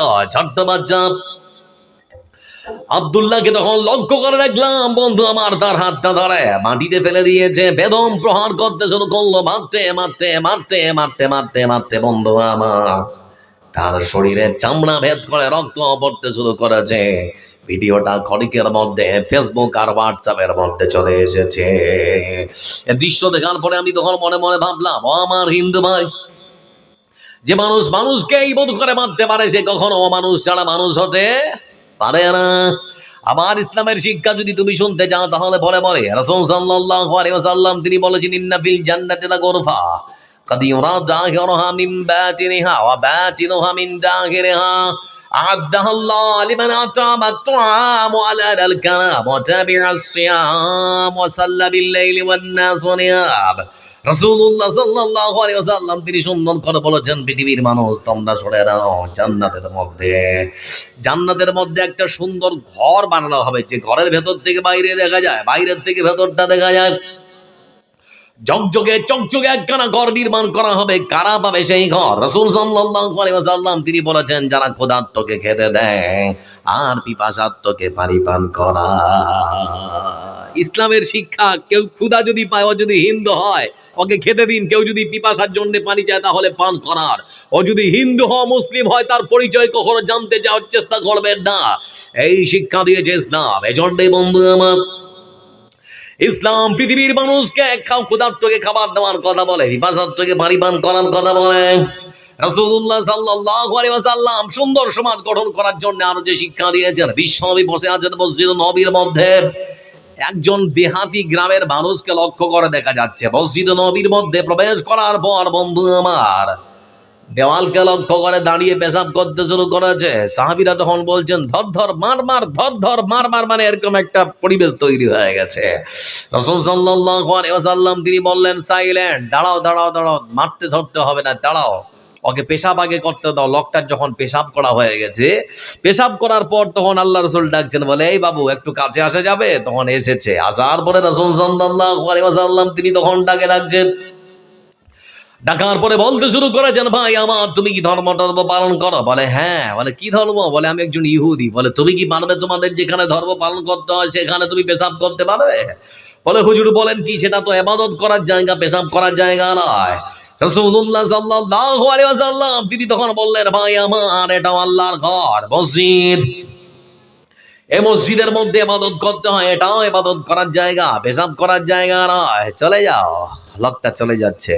আর রাসূল সাল্লাল্লাহু আলাইহি ওয়াসাল্লাম সাহাবীদেরকে দেখছেন, মানে ওদের চিন্তা ভাবনাটা আলাদা। মানে হযরত ওমর বসে আছেন, তো মানে তার চিন্তা ভাবনা হচ্ছে, এখনই যদি খালি একটু হুকুম করে তাহলে শুরু হয়ে যাবে নাকি। রাসূলুল্লাহ সাল্লাল্লাহু আলাইহি ওয়াসাল্লাম তিনি তখন ডেকে বলছেন, ওমর ভালো করে শুনে নাও, পেশাবের জায়গাটা এক বালতি জল বইয়ে দিলেই পরিষ্কার, মানুষের শরীর থেকে রক্ত ঝরাতে হবে না। এই হচ্ছে ইসলামের শিক্ষা বন্ধু আমার। অন্যায়ভাবে আপনি কাউকে কখনো মারতে পারেন না, ইসলাম কখনো মারার অনুমোদন দেয় না। এজন্য রাসূল সাল্লাল্লাহু আলাইহি ওয়াসাল্লাম তিনি বলেন, আলা উখবিরুকুম বিমা ইয়াহরুমু আলান নার ওয়া বিমান তাহরুমুন নারু আলাইহি। আলা কুল্লি হাইয়িন লাইরিন করিবিন জারিন। রাসূলুল্লাহ সাল্লাল্লাহু আলাইহি ওয়াসাল্লাম তিনি বলেছেন, যাই পাড়া গ্রামের মানুষেরা শুনে নাও, পৃথিবীর বুকে এমন কিছু মানুষ আছে যাদের জন্য জাহান্নামের আগুনকে হারাম করে দেওয়া হয়েছে। জাহান্নামের আগুন ওদের জন্য হারাম, আর ওরা জাহান্নামের আগুনের জন্য হারাম, মানে উভয়ের জন্য হারাম। রাসূলুল্লাহ সাল্লাল্লাহু আলাইহি ওয়াসাল্লাম তিনি বলেছেন, আলা কুল্লি হাইয়িন লাইয়িন করিবিন সাহালিন। ওরা কারা? যারা জাহান্নামে যাবে না, জাহান্নাম ওদেরকে নেবে না। ওরা হচ্ছে তারা যাদের মেজাজ নরম, স্বভাব কোমল, গরিবদের ভালোবাসে, আর যাদের চরিত্র ভালো। এই চারখানা গুণ যার মধ্যে আছে, ওদের জন্য জাহান্নামের আগুন চিরতরে হারাম ঘোষণা দিয়েছেন পৃথিবীর সর্বসেরা মহামানব বিশ্বনবী মুহাম্মদ মুস্তাফা সাল্লাল্লাহু আলাইহি ওয়াসাল্লাম। তারপরে ইসলাম বন্ধু আমার রাগ করতে নিষেধ করেছে, মারপিট মারামারি করা শিক্ষা ইসলাম কখনো দিয়ে পারে না, নিষেধাজ্ঞা জারি করা রয়েছে। এবার যারা বসে আছেন আপনাদের নিয়ে একটু কথা, আমাদের সমাজে পশ্চিম বাংলার মাটিতে হিন্দু ভাইদের সব থেকে যেটা বড় উৎসব, তার নাম হচ্ছে দুর্গা উৎসব, দুর্গা পূজা, তাই তো নাকি? দুর্গা পূজায় আপনারা লক্ষ্য করে দেখবেন রাস্তার বড়ে বিভিন্ন ভাবে বিশাল বড় বড় মণ্ডপ তৈরি করেছে তারা। আমার বন্ধুরা 10 দিন 15 দিন ধরে সুন্দর করে ডিজে বাজায়, তারা পূজা পালন করে। কোনোদিন কোনো মুসলমান থানায় গিয়ে অভিযোগ পেশ করেছেন আপনারা? করি আমরা, কারণ কোরআন শিক্ষা দিয়েছে না, কম দিন ও কম ওয়ারিয়া দিন। আরে ওদের ধর্ম ওরা পালন করবে, তোদের ধর্ম তোরা পালন কর, কেউ কখনো কারো ধর্ম পালনে বাধা দিতে যাবে না, ইসলামের শিক্ষা। আমার বন্ধুরা, কিন্তু আমি মুসলমান, 5 মিনিটের জন্য কোথাও যদি দাঁড়িয়ে নামাজ পড়ি, তাহলে পরে আমার দাড়ি ধরে ছিড়িয়ে আমাকে জয় শ্রীরাম বলতে বাধ্য করা হচ্ছে। অহরহ ভিডিও আমরা দেখছি, শুধুমাত্র এখানেই শেষ নয়। এ ভারতবর্ষের মাটিতে মুসলমানদের আজকে ধর্ম পালনের অধিকার কেড়ে নেওয়া হচ্ছে কেন? কে এর সদুত্তর দিতে পারে বন্ধু আমার হিন্দু ভাই যদি পুজো করতে পারে, আমি নামাজ পড়তে পারবো না কেন? ভারতবর্ষের প্রধানমন্ত্রী সুন্দর করে গেরুয়া পোশাক পরে সে যদি মন্দিরে প্রবেশ করতে পারে, তাহলে আমাকে মসজিদে প্রবেশ করতে বাধা দেওয়া হয় কেন? লক্ষ্য করে দেখুন বন্ধু আমার, ভারতবর্ষের মাটিতে আমার হিন্দু বোন যারা আছে বন্ধু আমার, বিয়ে হওয়ার সাথে সাথে লক্ষ্য করে দেখবেন মাথার মধ্যে সিঁদুর, হাতের মধ্যে শাঁখা আর সিঁদুর পরে তারা কলেজে যায়, স্কুলে যায়, কেউ তাদেরকে বাধা দেয় না। তাহলে পরে আমার মুসলমান যুবতী বান্ডা সুন্দর করে তার শরীরের মধ্যে বরখা পরে সে যদি কলেজের মধ্যে যায়, তাহলে পরে তাকে বাধা দেওয়া হয় কেন? লক্ষ্য করে দেখেছিলাম কর্ণাটকের উদুপুরি কলেজে আমার বর মুস্কান যখন সুন্দর করে বরখা পরেছে, যখন প্রবেশ করতে শুরু করেছে বন্ধু আমার, ততক্ষণাৎ 40 জন যুবক তাকে বাধা দিয়েছে, জয় শ্রীরাম ধ্বনি দিতে বাধ্য করেছে। কিন্তু আশ্চর্য হলাম, আমার একজন মুসলমান বংশের সেই বাঘের বাচ্চা ততক্ষণাৎ আল্লাহু আকবার ধ্বনি দিয়ে 40 জন যুবককে কোপকাট করা দিয়েছে। সকালবেলা TV9 ভারতবর্ষের একজন সাংবাদিক তার বাড়িতে পৌঁছেছে, যাওয়ার পরে তখন বলছে, বোন মুস্কান তোমাকে ভয় লাগেনি? তুমি একা, ওরা 40, তুমি মেয়ে, ওরা ছেলে, ভয় লাগেনি তোমাকে? তোমার বোন মুস্কান তখন বলতে শুরু করেছে, সাংবাদিক ভাই 40 ছিল না 40,000 ছিল, সেটা তো বড় কথা নয়। বড় কথা হচ্ছে যে আমার নাম মুস্কান আর আমি মুসলমান। আমরা সেই মুসলমান যারা মুতার যুদ্ধ করেছে, খাইবার করেছে, খন্দক করেছে, বদর করেছে, ওহুদ করেছে, আমার কোনো ভয় নেই। তারপরে বন্ধু আমার, ভারতবর্ষের মাটিতে মুসলমানদের ধর্ম পালনের স্বাধীনতা কেড়ে নেওয়া হচ্ছে। এখন তো আবার ভারতবর্ষের বিভিন্ন মসজিদের মধ্যে মন্দির খোঁজার চেষ্টা করা হচ্ছে না? কিছুদিন আগে আবার লক্ষ্য করেছিলাম, যেখানে সেখানে শিবলিঙ্গ বের হচ্ছে। তাই আশ্চর্য, কি অবস্থা!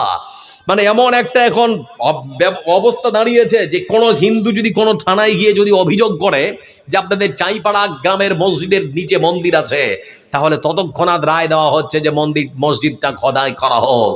ভারত সরকারের কাছে আমাদেরকে একটা নিরপেক্ষ তদন্তের আমরা আশা জানাচ্ছি, জোরালো আবেদন করছি। ভারতবর্ষের বিভিন্ন প্রান্তে যদি মসজিদ সার্ভে হওয়ার প্রয়োজন আছে, তাহলে আমরা মুসলমানরা মনে করি মন্দির সার্ভে হওয়ার প্রয়োজন আছে না নেই? আমরা বিশ্বাস করি কোন মুসলমান যদি কোন সরকারি সম্পত্তির উপরে মসজিদ দাঁড়িয়ে থাকে, তাহলে সেটা ভেঙে ফেলা হোক, এটা আমরা চাই।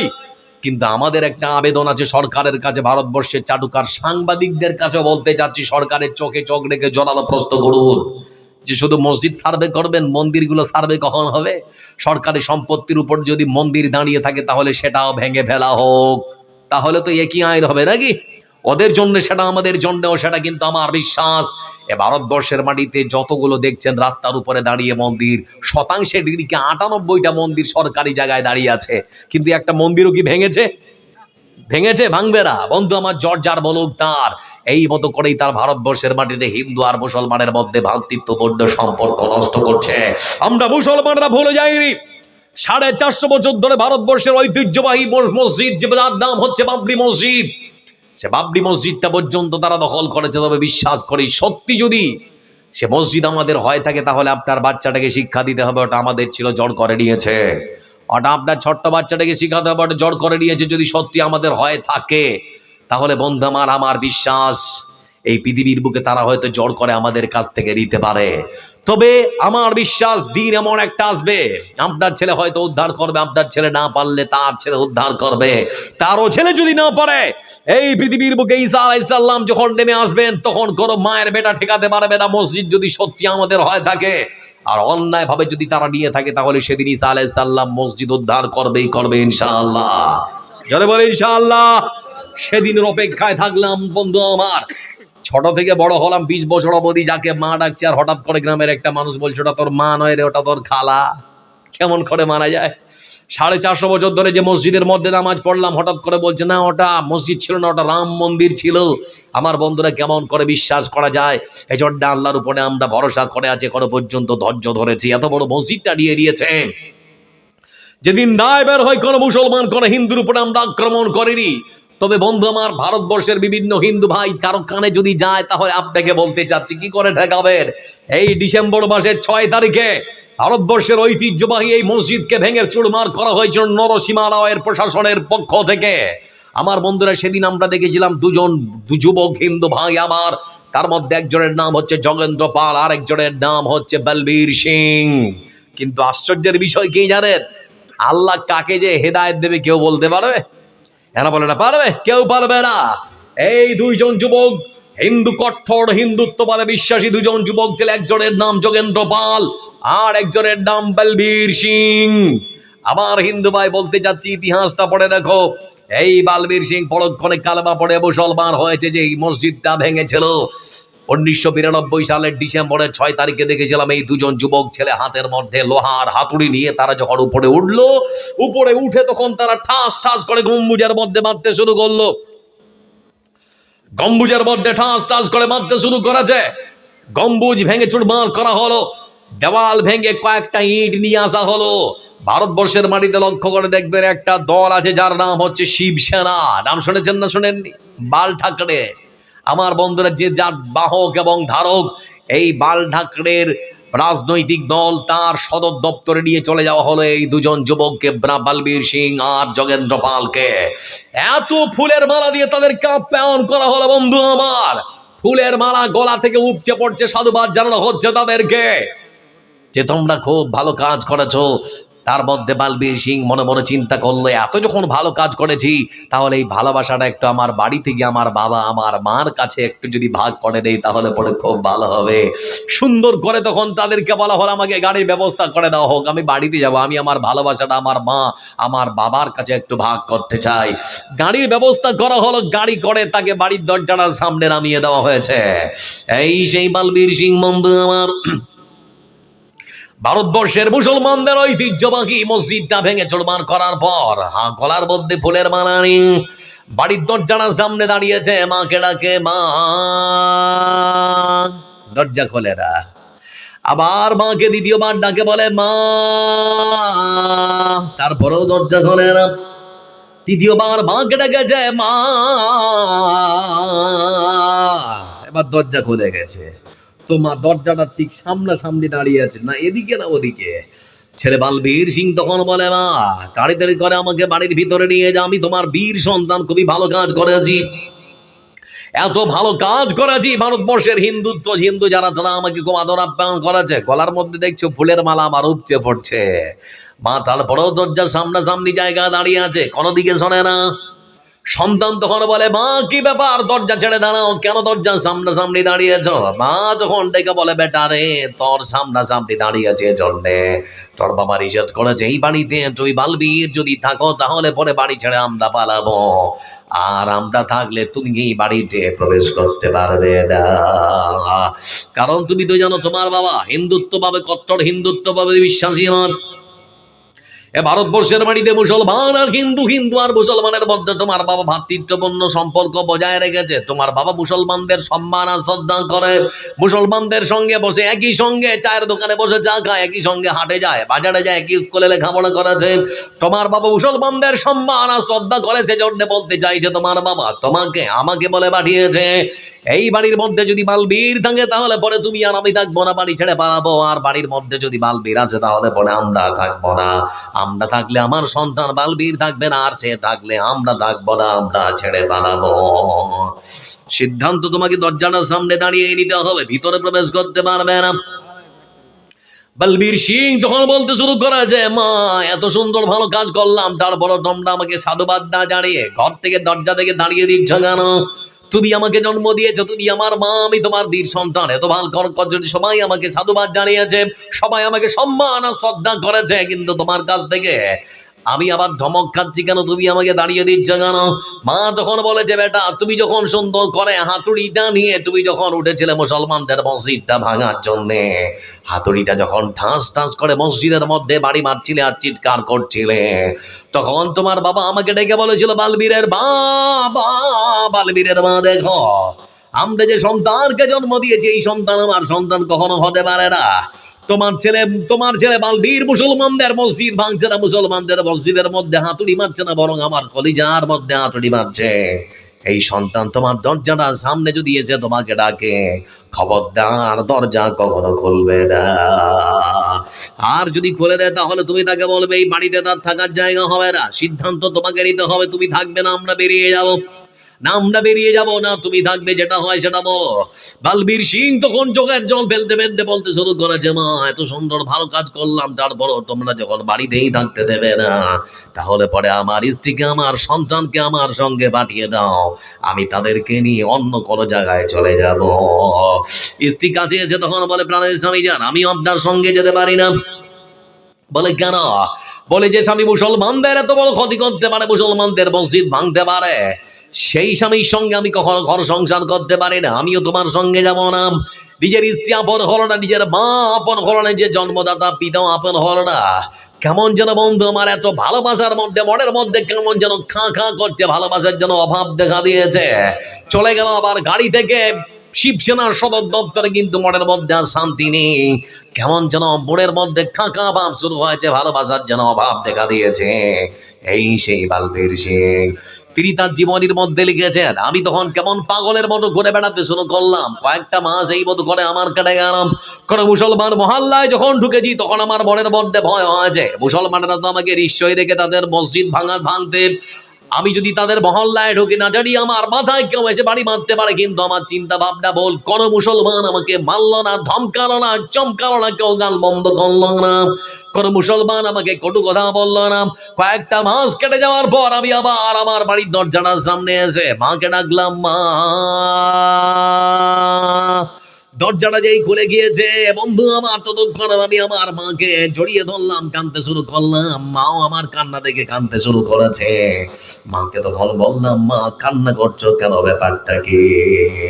মা তখন আমাকে ডেকে বলে বেটা বালবীর তুমি এমন কাজ করেছো, এমন অন্যায় করেছে, এমন কাজ করেছো, তোমার বাবা সহ্য করতে না পেরে 7 দিনের মাথায় স্ট্রোক করে হার্ট অ্যাটাক করে মারা গেছে। তোমার বাবা পৃথিবীর বুকে নেই, তুমি তোমার মাকে বিধবা করে দিয়েছ, তোমার বাবা পরলোক গমন করেছে।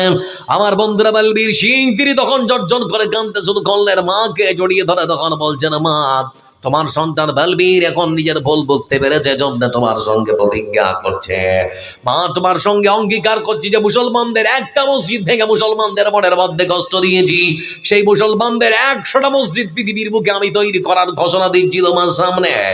এই সেই বালবীর সিং তার জীবনীটা গুগলের মধ্যে গিয়ে পড়বেন বন্ধু আমার।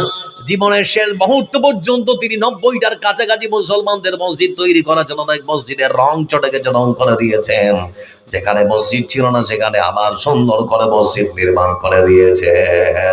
এজন্য বলতে যাচ্ছি ও যুবক ভাই আমার, তোমরা যারা এখানে আছো মুসলমানদের যুবক ছেড়ে তোমাদের কেমন কট্টর হিন্দুত্ববাদ একজন হিন্দু ভাই আমার এই মতো করে নিজেকে পরিবর্তন করে কালেমা পড়ে মুসলমান হয়। ইসলামের রীতিনীতি যদি পালন করতে পারে, সুন্দর করে যদি দাড়িটা রাখতে পারে, 5 ওয়াক্তের নামাজ যদি পড়তে পারে, তাহলে পরে তুমি মুসলমানের ঘরে জন্ম নিয়ে কেন নিজেকে পরিবর্তন করতে পারো না?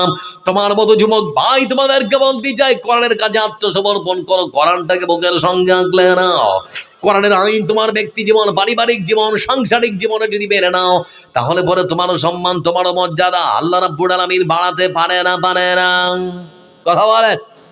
আমি আব্দুল জব্বার এখানে জালসা করার পর আমি বাড়ি গেলাম। বাড়ি গিয়ে দেখছি তো আমার পরনের কটটা নোংরা হয়ে গেছে। মাকে ডেকে বললাম, মা, মানে কি রে, কটটা নোংরা হয়ে গেছে, গিয়ে মানে পরিষ্কার করতে হবে। তো মা বলছে খুলে রেখে দে, পরিষ্কার করে দেবো। তারপরে দেখছি আমার পরনের যে জুব্বাটা সেটাও নোংরা হয়েছে। মাকে বললাম, মা সেটাও নোংরা হয়েছে, কি করব? মা বললো খুলে দে। দুটোই এক জায়গায় জমা করে রেখে দিয়েছি। তো কোরআনটা নিলাম, মানে টাকা রাখা ছিল তো কোরআনটা নিলাম। কোরআনটা নেওয়ার পর এরকম করে কভারটা খুলছি, খোলার পরে লক্ষ্য করে দেখলাম কোরআনের কভারটা নোংরা হয়েছে। মাকে বললাম, মা কোরআনের কভারটা নোংরা হয়েছে, কি করব? মা বললো সেটাও খুলে রাখ, এক জায়গায় পরিষ্কার করে দেব। 3টা কাপড় এক জায়গায় জমা করে রেখে দিয়েছি। মা নিতে এসেছে, বন্ধু আমার নিতে আসার পরে লক্ষ্য করে দেখলাম আমার দামি কট্টার সঙ্গে মায়ের পায়ে লাথি লেগে গেল, মনে কষ্ট হলো না। আমার দামি জুব্বাটার সঙ্গে মায়ের পায়ে লাথি লেগে গেল, মনে কষ্ট হলো না। কিন্তু বন্ধু আমার ওই কোরআনের গিলাফটা, কভারটা, জুজদানটার সঙ্গে মায়ের পায়ে যদি লাথি লেগে যায় মুসলমান, মনে একটু হলো কষ্ট হবে না? হবে না? হবে না? বাজারের সব থেকে সস্তা কাপড় আমরা দিনাজপুরের ভাষায় বলি টেরিকট কাপড়। বাজারের সব থেকে একখানা সস্তা কাপড় বন্ধু আমার, শুধুমাত্র কোরআনের গিলাফ হওয়ার কারণে, তার জুজদান হওয়ার কারণে, তার কভার হওয়ার কারণে তার সম্মান বেড়েছে না কমেছে? ও যুবক ভাই আমার, তোমাকে বলতে যাচ্ছি, তোমাদের মতো যুবকরা কোরআনের কাছে আত্মসমর্পণ করেন, কোরআনের আইনটা যদি সুন্দর করে মেনে নাও, তাহলে পরে শুনে নাও, তোমারও সম্মান, তোমারও মর্যাদা আমার আল্লাহ রাব্বুল আলামিন অনেক অনেক অনেকাংশে বাড়িয়ে দিতে পারে। মানা যাবে না? যাবে না? মানবো কি? সব তো মোবাইলে ব্যস্ত নাকি? পাবজি আর ফ্রি ফায়ার আছে না? নেই? হেনা কিছু বলে না, খেলে না। মোবাগিল আসিল কি দলা লাগিল, কল কাজেতে অমল বসে না। মোবাগিল আসিল কি দলা লাগিল, কল কাজেতে অমল বসে না। পেটে ভাত নাহি যাক, পরন কাপড় নাহি যাক, পেটে ভাত নাহি যাক, পরন কাপড় নাহি যাক, মোবাগিল ছাড়া দিন কি চলে না। মোবাগিল আসিল কি দোলা লাগিল, কোন কাজেতে অমন বসে না। রাত 12টার পরে টুম্পা যখন ফোন করে, দু চোখেতে ঘুম আসে না। রাত 12টার পরে টুম্পা যখন ফোন করে, দু চোখেতে ঘুম আসে না। রাত জাগিয়া ফোনে চাট করিয়া, রাত জাগিয়া ফোনে চাট করিয়া, ফজরের নামাজে ঘুম ভাঙে না। মোবাগিল আসিল কি দোলা লাগিল, কোন কাজেতে অমল বসে না। আচ্ছা, এখনকার লক্ষ্য করে দেখবেন ফকিরদের কাছে মোবাইল আছে, আছে না? নেই? আসছো, কিছুদিন আগে দেখছিলাম যে এক বন্ধু আমার একটা মোবাইলের মধ্যে একটা ভিডিও পোস্ট করেছে। তো ভিডিওর মধ্যে দেখতে পাচ্ছি যে কয়েকটা ছোট্ট ছোট্ট বাচ্চা মোবাইলটাকে এক জায়গায় রেখে দিয়ে আর ওরা মোবাইল দেখছে এরকম করে। তো একজনের বগলের তোল দিয়ে ওদের বাড়ির বিড়ালটাও গিয়ে তখন মোবাইলটা দেখছে।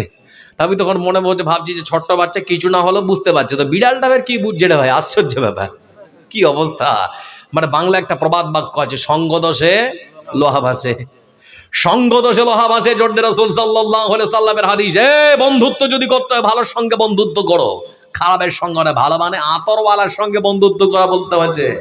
তোমরা বন্ধুত্ব যদি করো তাহলে আতরওয়ালার সঙ্গে বন্ধুত্ব করো, কামারের সঙ্গে নয়। আতরওয়ালা যদি তোমার বন্ধু হয়, তার কাছে বসলে তার সুগন্ধ নাকের মধ্যে আসতে পারে, কোনো ক্ষতি হবে না। আর যদি কামারওয়ালাকে বন্ধু বানাও, তাহলে কামারওয়ালার কাছে যদি বসো, ও যখন উত্তপ্ত লোহাতে যখন হাতুড়ি মারবে, আগুনের ফুলকে এসে তোমার শরীরে চামড়ায় লেগে চামড়াটা ঝলসে যেতে পারে, তোমার ক্ষতি হতে পারে। এই জন্য বিশ্বনবী সাল্লাল্লাহু আলাইহি সাল্লাম তিনি বলেছেন, বন্ধুত্ব করো ভালোর সঙ্গে, খারাপের সঙ্গে নয়। ভালোর সঙ্গে ঘুরলে মানুষ ভালো হয়, খারাপের সঙ্গে ঘুরলে মানুষ খারাপ হয়। আইনস্টাইন নাম শুনেছেন না? শুনেননি? একজন বিখ্যাত একজন বৈজ্ঞানিক বন্ধু আমার, তো তিনি কোনো এক জায়গায় মানে ভাষণ দিতে যাচ্ছেন, তো তার সঙ্গে তার গাড়ির ড্রাইভার আছে।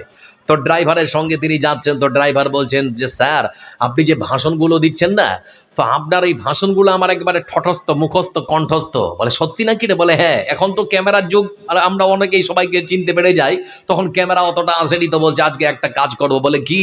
বলে আজকে তুই বিজ্ঞানী আইনস্টাইন, স্যার আইজাক নিউটন, মানে আইনস্টাইন আর আমি হচ্ছি তোর গাড়ির ড্রাইভার, মানে আমি গাড়ির ড্রাইভার, তুই আর আজকে তুই বিজ্ঞানী। বলে যা, আজকে তোকে সুযোগ দিয়ে দিলাম। তোর বিশাল বড় সভা মঞ্চে দাঁড়িয়েছে, মাইক্রোফোনটা হাতের একেবারে ঝাঁঝালো কণ্ঠে বক্তব্য দিয়েছে, সুন্দর করে বক্তব্য দিয়েছে, যেভাবে দেয় আর কি, সব মুখস্থ, আসলে মুখস্থ। তো গাড়ির কাছে যখন ছাড়তে এসেছে গ্রামের মানুষেরা, ঠিক সেই সময় তখন ওই ড্রাইভারকে বলছে যে আইনস্টাইন সে যে বক্তব্য দিচ্ছিল, ওকে তখন বলছে যে ভাই আপনি যে মানে স্যার আইজাক নিউটনের যে তৃতীয় সূত্রটা বললেন ওটা ভালো বুঝতে পারিনি, আর একটু বুঝিয়ে বলবেন। তো ও তো মুখস্থ করেছে, কি আর বুঝিয়ে বলতে পারবে? ও তখন উপস্থিত বুদ্ধিকে কাজে লাগিয়ে বলছে ভাই এত সুন্দর করে বললাম তারপরেও বুঝতে পারেননি? তো আমার তো সময় খুব কম, আমার গাড়ির ড্রাইভার যে বসে আছে ড্রাইভারকে জিজ্ঞেস করুন, ও ঠিক বলে দেবে। গ্রামের মানে গাড়ির ড্রাইভারকে যখন বলছে, ড্রাইভার তখন খুব সুন্দর করে একেবারে ভালো করে বুঝিয়ে দিচ্ছে। তো মানুষ তখন বলছে সর্বনাশ, মানুষ যেমন মানে বৈজ্ঞানিক যেমন, তার গাড়ির ড্রাইভারটাও সেমন। কিছু দূরে গিয়ে তখন স্যার আইজাক নিউটন স্টিয়ারিং হাত ধরে তখন বলছে বাপ রে বাপ, আমি যা আমার থেকে তুই তো অনেকটা আরো বেশি বাড়িয়ে গেছিস, মানে উপস্থিত বুদ্ধিকে কাজে লাগাতে হয় কেমন করে। আমি তো মনে করেছিলাম তুমি ধরা পড়ে যাবে, কিন্তু তুমি ধরা পড়লে না। তখন ড্রাইভার বলতে শুরু করেছে স্যার আপনার সঙ্গে ঘুরে ঘুরে আপনার মতো ব্রেন বুদ্ধিটা আমার অনেকটা বেড়ে গেছে। যারা এখানে বসে আছেন না, আপনার কাছে একটা আর অনুরোধ করে যাই, আপনার ছেলের জন্য সম্পদ ছেড়ে যেতে হবে না, আপনার ছেলেটাকে সম্পদ বানিয়ে যান। যেমন করে হোক খেটে খুঁটে মানুষের কাছে চেয়ে মেঙ্গে আপনার ছেলেটাকে লেখাপড়া শেখান। যেমন করে হোক আপনার ছেলের জন্য সম্পদ ছেড়ে যেতে হবে না, ছেলেটাকে সম্পদ বানিয়ে যান। দুনিয়ার সম্পদ নয়, পরকালের সম্পদ বানান। দুনিয়ার শিক্ষার সাথে সাথে পরকালের সম্পদ বানান, তাহলে কোনোদিন বৃদ্ধাশ্রমে আপনাদেরকে যেতে হবে না। আপনার ছেলেটাকে দুনিয়ার সম্পদ নয়, পরকালের সম্পদ বানান। দুনিয়ার সম্পদ মানে মাস্টার ব্যারিস্টার প্রফেসর শুধু বানিয়েছেন, ইসলামের কোনো শিক্ষা যদি না থাকে আপনার ছেলে আপনাকে দেখবে না, বৃদ্ধাশ্রমে পাঠাবে, এটাই স্বাভাবিক। কিন্তু আপনার ছেলে যদি কোরআন পড়ে জানে ওয়াকাদা রাব্বুকা আল্লা তা'বুদু ইল্লা ইয়াহু ওয়া বিল ওয়ালিদাইনি ইহসানা, আপনার ছেলে কখনো আপনাকে বৃদ্ধাশ্রমে পাঠাতে পারে না। সেই এক মুঠো ভাত খেলে আধ মুঠো আপনাকে হয়তো তুলে দেবে। এই জন্য বলতে যাচ্ছি বন্ধু আমার, আপনার ছেলেকে যেমন করে হোক দুনিয়ার সম্পদ নয়, পরকালের সম্পদ বানান। সব থেকে বড় গর্বের বিষয় কি জানেন? আপনার ছেলে মরার পর আপনার জানাজার নামাজ পড়াবে, এটা সব থেকে গর্বের বিষয়। আপনাকে কোনো আলেম ভাড়া করে আপনার জানাজার নামাজ পড়ার জন্য পরিবারের কাউকে ছুটতে হবে না। বলছিলাম বন্ধু আমার, সর্বশেষ ওই ইস্তেহার আছে আপনাদের নেই? যারা এখানে বসে আছেন দীর্ঘক্ষণ ধরে প্রায় 2 ঘন্টা হয়ে যাচ্ছে আপনাদের সামনে আলোচনা, চাঁইপাড়া জামে মসজিদের উন্নতি কল্পে আজকের রাত্রের জালসা। আশ্চর্য আর অবাক লাগছে, খুব দুঃখ লাগে। কেন জানেন? আপনাদের গ্রামে কত সুন্দর সুন্দর বিল্ডিং বাড়ি দেখলাম, একাই তৈরি করেছেন, 20 লাখ 25 লাখ টাকা খরচ করে, কিন্তু কেউ কখনো কারো কাছে চাঁদা কালেকশন করেননি। আল্লাহর ঘরের জন্য হাত পাততে হচ্ছে, আল্লাহর ঘরের জন্য আপনাদের কাছে ফকিরের মতো চাইতে হচ্ছে। এর থেকে দুঃখ আর কি? এজন্য বন্ধু আমার, মনটা উদার করুন। মা বোন যারা বসে আছেন, ভাই বাপ যান, সোনা ধন আমার যারা বসে আছেন, 10টা মিনিট কেউ উঠাউটি করবেন না, আপনাদের কাছে বিনীত অনুরোধ।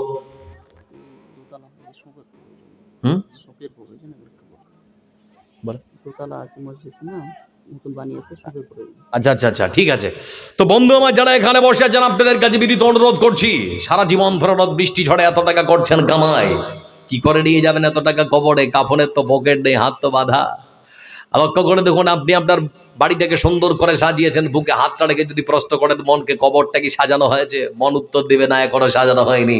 আজকের রাতটা আপনার জন্য, আজকে সময়টা আপনার জন্য। এই জন্য যারা বসে আছেন, অর্থ সম্পদ আল্লাহ দিয়েছে, আজকে যেমন করে হোক জান্নাতটা কিনতে হবে। আচ্ছা, একটা প্রশ্ন করছি আপনাদের, আমাকে উত্তর দিয়ে। টাকা পয়সা বেশি হলে কি মানুষ সুখী হয়? আমাদের ভারতবর্ষের বলিউডের বাদশা যাকে বলা হয় অমিতাভ বচ্চন, তার ছেলে অভিষেক বচ্চন, বিয়ে হয়েছিল ভারতবর্ষ নয় সারা পৃথিবীর বিশ্ব সুন্দরী মেয়ের সঙ্গে, ঐশ্বরিয়া রায় বচ্চন। তারপরও সংসার টিকলো না, ভাবতে পারছেন? তারপরও সংসার টিকলো না, দুজনের মধ্যে মনোমালিন্য।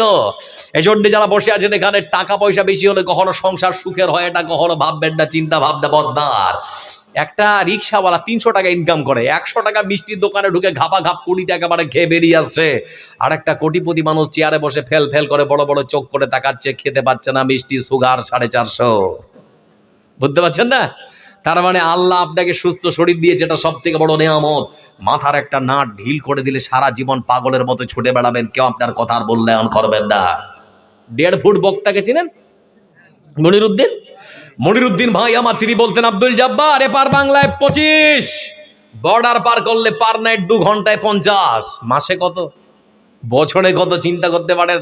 এই মানুষটা এত টাকা ইনকাম করে, হাওড়ার কোন একটা জায়গায় প্রোগ্রাম করতে গিয়ে অসুস্থ হয়ে গেল, ব্রেন হ্যামারেজ, স্ট্রোকের মতো, ব্রেন স্ট্রোকের মতো। পিজিতে নিয়ে গিয়ে 16 থেকে 17 দিন থাকলো, ডাক্তার বলল কথা বলা যাবে না। এই মানুষটা এত টাকা ইনকাম করে 2 মাস কাটলো না, মোবাইলের মধ্যে ভিডিও তৈরি করে তখন বলছে আমাকে সত্যি যদি আপনারা আমাকে ভালোবাসেন, চিকিৎসার যোগানের জন্য টাকা আমার কাছে আর নেই, যে যার মতো করে সাহায্য করুন। এত টাকা কোথায় গেল? টাকা আজ আছে, কাল নাও থাকতে পারে, সকালে আছে, সন্ধ্যাও নাও থাকতে পারে। এজন্য টাকা আছে, মনটা তৈরি করুন, জান্নাতটা কিনুন। আজকে আপনার সুযোগ এসেছে, সামনের বছর কে বাঁচবো কে বলবো বলতে পারবো না। আমাদের কাছ থেকে বিদায় নিয়েছেন আপনাদের কালিয়া চোখের মানে একজন সুরের ঝংকার কারি মুবাশশির, নাম শুনেছেন না শোনেননি? কারি মুবাশশির ভাই আমার আমাদের কাছ থেকে বিদায় নিয়েছেন বক্তা। আরেকজন বক্তা আব্দুল্লাহ বিন ইদ্রিস বিদায় নিয়েছেন আমাদের কাছ থেকে। শাইখুল হাদিস, আমাদের মাথার তার চোখের মণি কলিজার টুকরা শাইখ মন্ডল বাড়ি, আমাদের কাছ থেকে বিদায় নিয়েছেন। আরেকজন ঐতিহাসিক বক্তা গোলাম আহমদ বত্তুজা সাহেব, আসেন না, চলে গেছেন। আচ্ছা, পৃথিবীতে চির অমর হয়ে থাকার কোনো ঔষধ আজ পর্যন্ত আবিষ্কার হয়েছে? নেই। আমরা 43 জন যুবক ছেলে মাদ্রাসায় লেখাপড়া শেষ করার পর মাথায় যখন পাগড়িটা দিয়েছে, তো 43 জন যুবক একজন আরেকজনকে ধরে কাঁদছি কেন জানেন? আমরা বুঝতে পারলাম এতদিন ধরে যে মাদ্রাসায় থাকছিলাম, এখান থেকে আমাদের বিদায় জানানো হচ্ছে, আর থাকতে পারবো না। আপনার মেয়েটার বিয়ে দিচ্ছেন 20 বছর 22 বছর বয়সে, আপনার মেয়েটা একবার আপনাকে ধরে কাঁদছে, বাপনে মারে করে, কেন জানেন? সে বুঝতে পারছে এতদিন ধরে যে বাড়িটাতে ছিলাম, এই বাড়িতে আমি আর থাকতে পারবো না, বিদায়। আমিও 2 দিন পর মাদ্রাসায় যেতে পারি, আপনার মেয়েটাও 2 দিন পর আপনার বাড়িতে আসতে পারে, নিষেধ করবে কেউ? কেউ নিষেধ করবে না, তারপরেও কাঁদছে ভালোবাসার টানে। কিন্তু একটা মানুষ মরে যাওয়ার পর তার সুন্দর করে সাদা কাপড় পেঁচিয়ে দিয়ে তাকে যখন কবরের মধ্যে বিদায় জানানো হয়, এ কোন বিদায় বন্ধু আমার, যে বিদায় জানানোর পর সে মানুষটাকে কখনো আর খুঁজে পাওয়া যায় না। আচ্ছা, আপনারা কেউ বলতে পারবেন মরার পর একটা মানুষ কবর থেকে আবার ফিরে এসেছে, খবর আছে কারো কাছে? চিরবিদায়, এটার নাম কি? চিরবিদায়। এজন্য বাবা মা চলে গেছে, চিরবিদায় দিয়েছে, তারা পরলোক গমন করেছে। মায়ের সুসন্তান যারা আছেন, যারা আল্লাহকে ভালোবাসেন, তার রাসূলকে ভালোবাসেন, আল্লাহ দ্বীনকে যারা ভালোবাসেন, এখানে দেখতে যাচ্ছি 1 করে 1000 টাকা 30টা মানুষ। মা বোন যারা আছেন, আপনাদের বেতন বেড়ে 500 থেকে 1000 হয়েছে। 11 মাস আপনি আপনার কাছে রাখুন, একটা মাস আল্লাহর ঘরের জন্য দিন। একটা মাসের টাকা আপনাদের কাছে বলছি, মা বোন যারা আছেন, মনটা তৈরি করুন। আপনাদের উদারতা, ইসলামের জন্য আপনাদের খিদমত সব থেকে বেশি লক্ষ্য করে দেখেছি সেই যুগ থেকে। এজন্য অসংখ্য মা বোন বসে আছেন, যখন পাবেন তখন দিবেন 1 করে 1000 টাকা, অন্তত নামটা লেখান। এখানে বসে থাকা মানুষগুলো 1 করে 1000 টাকা কোরআনের 30টা পাড়ার সম্মান রক্ষার থেকে, সম্মান রক্ষা করার জন্য আল্লাহর কোন বান্দা একজন হাত তুলবেন 1000 টাকা দেওয়ার জন্য, বিসমিল্লাহ করুন। একজন কে আছেন? একজন।